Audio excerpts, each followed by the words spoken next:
Sveiki, mylėjai. Šiandien noriu vėl pasidalinti su savo įspūdžiais iš Vilniaus knygų mugės.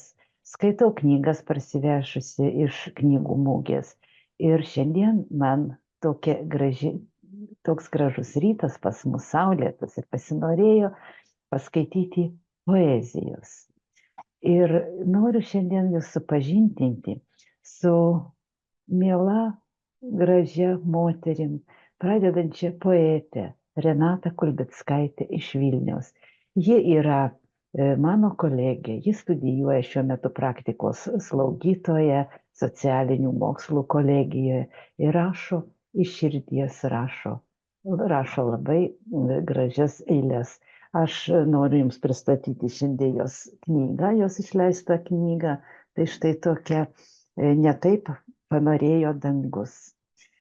Ir paskaityti porą eilėraščių iš šitos knygos.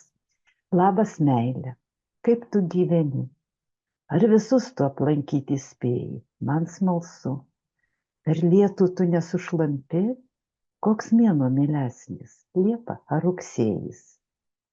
Meilė, tu mane girdi? Ar mane tu greitai aplankysi? Ar praverti tau savo namų duris? Kaip galiu tave aš pamatyti? Labas, meilė. Ir dar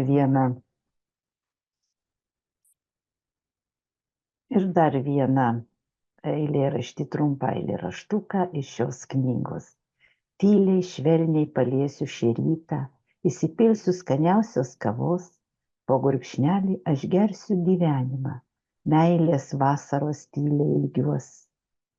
Meilės žodžių dar daug nesakytų, nejaustų, nepažintų, tik to, kad ir kas man jausmus tuos primintų, tos svajonės mane saldžiai guos. Štai tokie eilėraščiai ir noriu dar paskaityti pabaigai, štai kas yra parašyta ant knygos viršelio.